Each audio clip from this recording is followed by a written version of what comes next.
All right, greetings. Then let's look at Chapter 2 of Essentials of Federal Income Taxation, 2013 edition. Chapter 2, Tax Determination, Payments, and Reporting Requirements. Primarily, we're going to go over personal tax credits. The Internal Revenue Code, Item 1, the Internal Revenue Code dictates the tax rates taxpayers apply to taxable income. The IRS presents these rates in the rate schedules and tables. Tables are used if your taxable income is less than $100,000. Rate schedules are used if your taxable income is more than $100,000. Now, that's a wasted point. Why? Because we're all going to use software, and the software is going to determine whether to go into the rate schedules or the tables. Also, you'll want to take note that we have progressive rates, or so we tell ourselves. As this chart shows, as your income goes up, your taxable income, your marginal rates, the highest rate that you pay, goes up. We tell ourselves that we have a progressive rate, but you're going to find out later on tonight that it doesn't always work out that way. But in general, as your income goes up, your tax tax bracket goes up. Many parts of our income tax system are indexed for inflation. That means that they're increased each year based on the consumer price index. For example, the standard deduction, the additional standard deduction, personal and dependency exemption amounts, and the tax rates are all indexed for inflation. All right, paying tax liability. Taxpayers generally pay your tax liability through withholding, estimated tax payments, or tax credits. Withholding is the amount that comes out of your paycheck if you're an employee. This procedure was implemented back during World War II. The government needed to accelerate their income, so they went to withholding. It also kind of tends to increase compliance. Estimated tax payments is where you don't have enough withholding, and so you make payments quarterly throughout the year. We're going to cover that later on and how that's calculated, but quarterly estimated tax payments. And then a third method of paying is being eligible for a tax credits, and we're going to talk about some of those tax credits. Some of them are refundable, some of them are non-refundable, but those are basically the three ways you're going to pay your taxes. Okay, greetings. Welcome to Chapter 2. Tonight we want to start out with problem number 3. So I'll put that on the board here in front of you. If you will, take a moment to read it.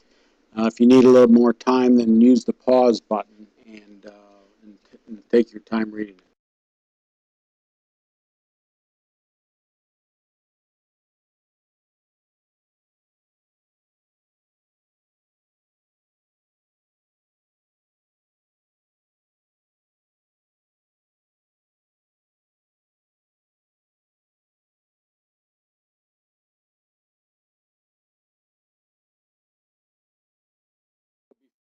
Before you see paragraph 201.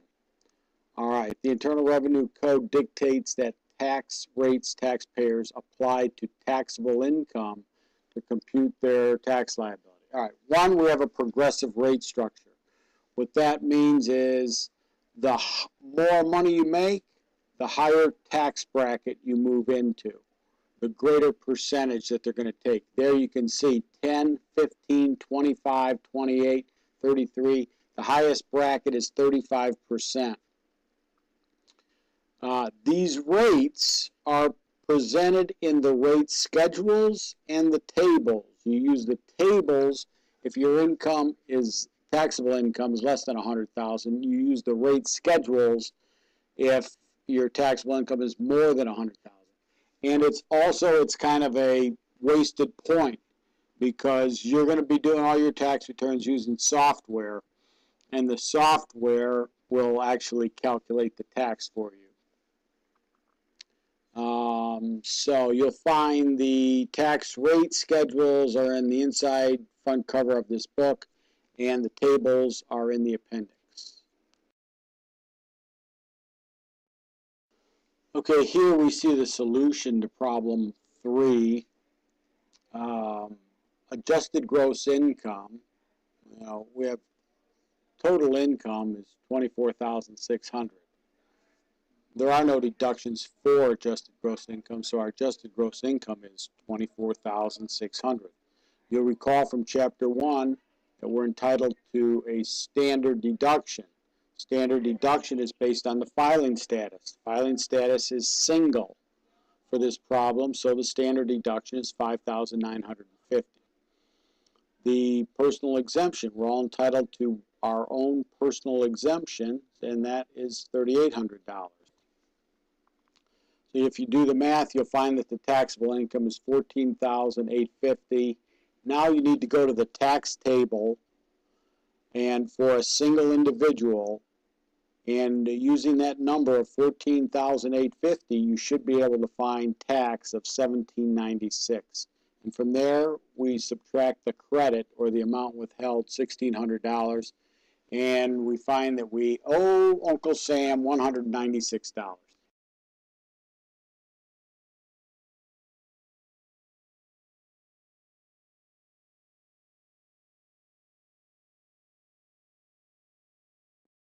Now before you is problem 4A. Again, this is tax computations. You're asked to compute taxable income and the income tax liability. Okay, the income tax liability before credits for each of the following taxpayers. Each taxpayer uses the standard deduction. Okay, also remember, in addition to the standard deduction, you will need to subtract the number of exemptions that they qualify for. So for A, here we have a widowed taxpayer. That tells us which filing status. One dependent, in addition to her own personal dependency exemption, or personal exemption. And her adjusted gross income is $45,900. Now for all of these, I would use the tax formula and just plug in the numbers. All right, before you, we see the solution for problem 4A. Total income, $45,900. None of it is excludable. We don't have any deductions for adjusted gross income. So our adjusted gross income is $45,900. Filing status determines the amount of the standard deduction. Her filing status is, yes, qualifying widow.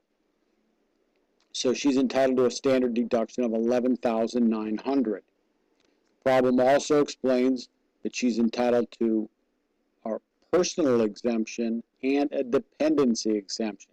So here we have $7,600, leading us to taxable income of $26,400. You go to the tax table and you use the column for married filing jointly. You'll note there's a footnote, and at the bottom it says to use this if you are a qualifying widow or widower. So we can imply that qualifying widow or widowers get the same tax tables benefits as married filing jointly.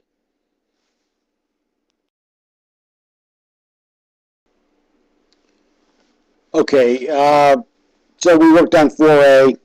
I'm going to just post problems 4B through E, and I'll post the solutions for 4B through E, and you can go ahead and work those out yourself.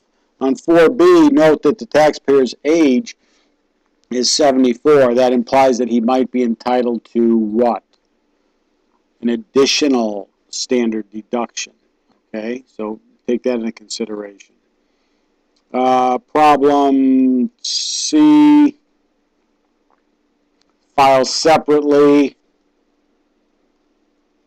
and he gets to claim the dependency exemption for his daughter. And E, here again, we have over the age of 65, so they may get an additional standard deduction. And you're going to want to use, you're going to have to use the tax rate schedule, which complicates it a little bit for you. All right, I'm going to post those solutions. Thanks.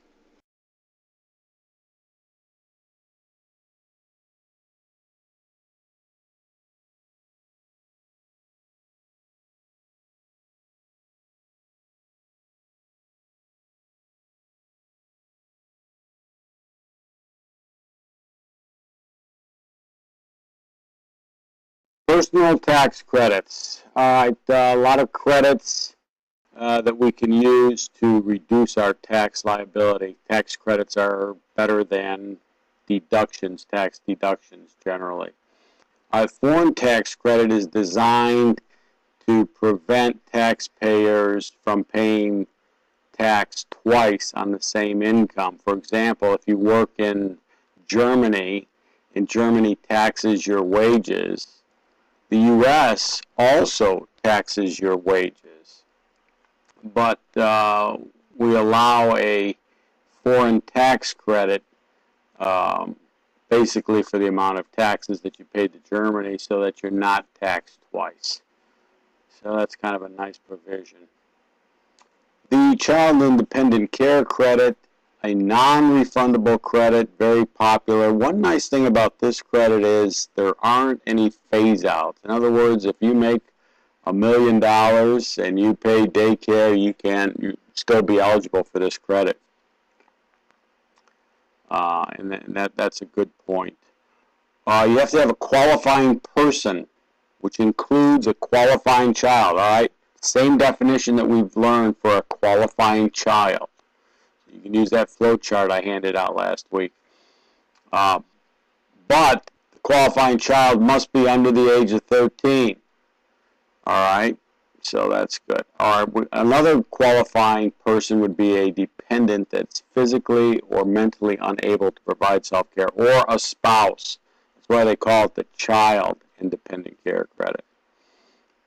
And what payments are considered qualifying expenses? All right, so generally, basically what we're talking about is putting your child in a daycare, okay, while you go off to work. However, there are other things. For example, what if you put your children on an airplane, you fly them back to the Midwest, and during the summer so that the grandparents could work them? Could the airfare constitute a qualifying expense? Yeah. So there's some flexibility here in that. Also, some day camps can count, and maybe even kindergarten.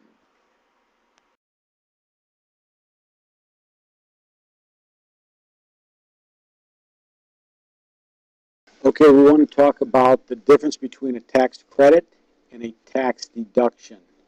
A deduction reduces income dollar for dollar. So if you have a $100 deduction, you reduce your income by $100. A tax credit reduces the tax that you owe dollar for dollar. So if you have a $100 tax credit, you would reduce the tax by $100. Which would you rather have? You'd rather have a $100 credit than a $100 deduction. Credits can be broken down into two broad categories: refundable credits and non-refundable. A refundable credit, if it reduces your tax below zero or makes it a refund, you're entitled to the refund. Non-refundable credits can only lower your tax down to zero. So the most favorable one here is a refund. Another term that you need to know is marginal tax rate. If you recall, we have a progressive rate system, and as you make more money, the rate that you're taxed at, your income is taxed at, increases. Your marginal rate is the highest rate bracket that you fall into. If you make $25,000, your highest bracket might be 15%. But if you're making $500,000, your highest bracket might be the 35% bracket. It's whatever is your highest bracket, the highest rate that you're taxed at, that's your marginal rate. A marginal rate is very important because people make decisions based on their marginal rate. If I told you you could put $2,000 into an IRA and lower your taxes, your first question would probably be, how much will it save me? And in order to determine how much it will save you, we need to know your marginal rate. So again, marginal rate is the highest tax rate that your income is taxed at.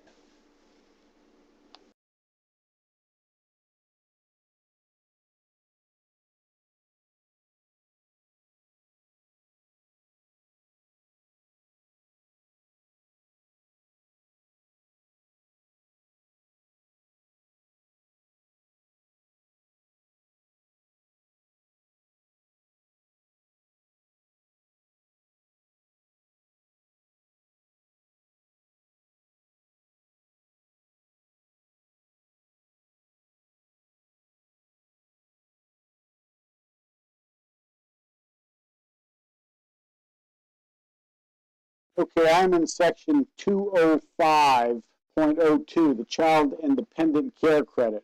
First of all, it's a non-refundable credit. That means you can only reduce your tax down to zero. In order to qualify it, you must care for a qualifying person. A qualifying person is a qualifying child that we talked about last week and is defined in paragraph 108. They must be under age 13. Or a qualifying person is a dependent of any age, physically or mentally unable to provide self-care, or a spouse, physically or mentally unable to provide self-care. So here, that's why we call it the Child Independent Care Credit, okay? Because it could be somebody other than a child, although normally it is a child. And then we must have qualified expenses. Qualified expenses are so that the parents can go to work or look for work or go to school. What would be an example of qualified expenses? Well, if you paid a daycare, that's your obvious one. What about if you put your child on an airplane and sent them back to Michigan so that the grandparents could watch them during the summer? Well, that would also count as a qualifying expense. So there's some leeway in this stuff. There's also limitations on the expenses. It can't be more than $6,000 for two children. Excuse me. And a married couple must file a joint return to be able to take the Child Independent Care Credit. So that means if they file separately, you won't be entitled to it. And there's a special rule that applies to spouses who are either disabled or full-time students. And this rule assumes that the spouse has some earned income for purposes of the earned income limitation. All right, let's look at this.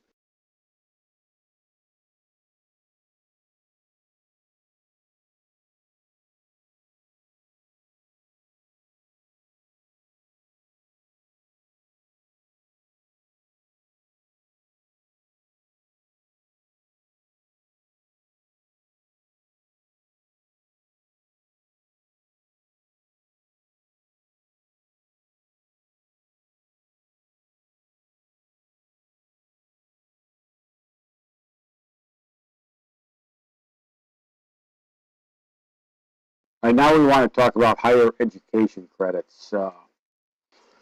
Let's see. So we're going to actually talk about deductions credits for education about 3 different points in this course. And this is the first one. Years ago, and I say years ago, prior to 1992, I would have clients come into me and say, oh, my kids are going off to school. What kind of tax benefit do I get for that? And the short answer was none. And then President Clinton was elected. Chelsea got to be about college age, took off for Stanford, and lo and behold, we started getting tax credits. You know, that's kind of the way our system works. I'm not saying that's a bad thing. And then since that time, these credits have been expanded, they've been made refundable, and personally, I think they've gotten a little bit out of whack, but you will definitely benefit from these. So we have higher education credits. Education credits are available for persons who pay tuition and fees during the year on behalf of themselves or eligible students. Phase out, okay? Whenever I say phase out, means that you make too much money, the deduction disappears. It's not available. It phases out. Married taxpayers that file separately are not allowed to claim education credits. Interesting. All right, American Opportunity Credit. This is the best one, really. Basically, it's if you get out of high school and you go away to college, post-secondary education, you can get up to a $2,500 credit for each eligible student. Must be enrolled at least half of full-time credit. What counts as full-time is whatever the school deems to be full-time. The lifetime learning credit is broader. It's available to just about any type of education you get. We'll have to look at those details. It provides a maximum of 2,000 credit per year. Now, that's on a tax return basis, okay? And this credit differs from the American Opportunity Credit because the student can attend less than full-time. So pretty much everybody in this class is eligible for one of these two credits. Good deal.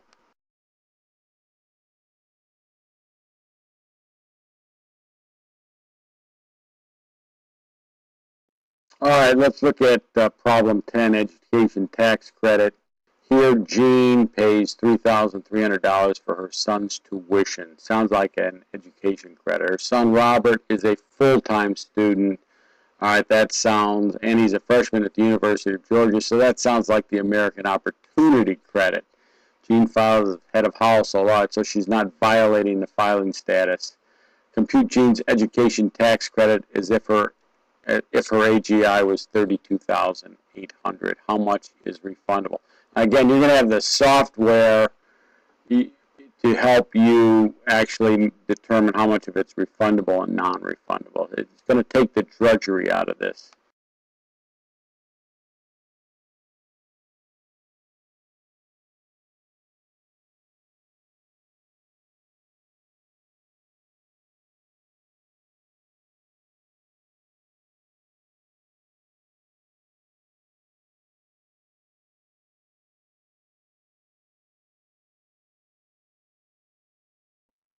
The child tax credit. Taxpayers may be able to claim a $1,000 tax credit for each qualifying child. Okay, it's the same definition of qualifying child that we've referred to, but additionally, the child must be under the age of 17 at the end of the year. Generally, it's non-refundable, but it may be partially refundable. Congress established this credit under the Taxpayer Relief Act of 1997.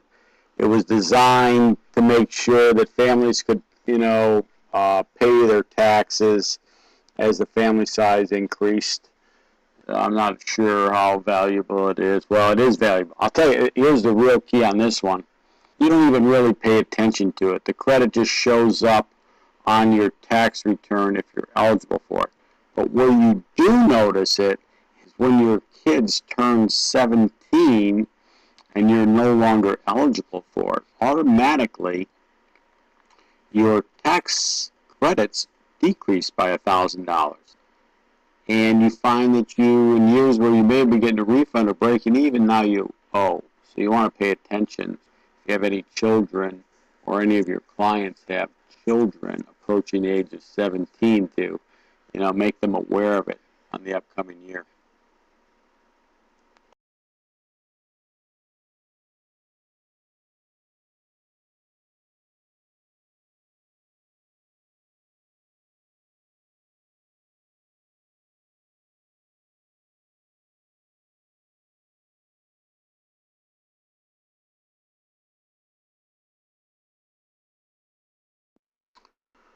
All right, the earned income credit, a refundable tax credit providing relief to lower paid workers. Not available to taxpayers using married filing separately. The earned income tax credit was originally enacted in 1975. Over the years, it's grown to be one of the main anti-poverty credits. Okay, this thing has really expanded over the years. I also believe it's one of the problems where we're having identity theft, because people can fill out tax returns and get big checks back from the government. The earned income credit, I'll tell you, I had a client years ago. She was a head of household, 2 children, and she was self-employed. She made about $15,000 a year, maybe $16,000. This was about 12 years ago. And so here's somebody that went to file her tax return. Her income tax liability was 0, okay, because of the standard deduction and her exemptions.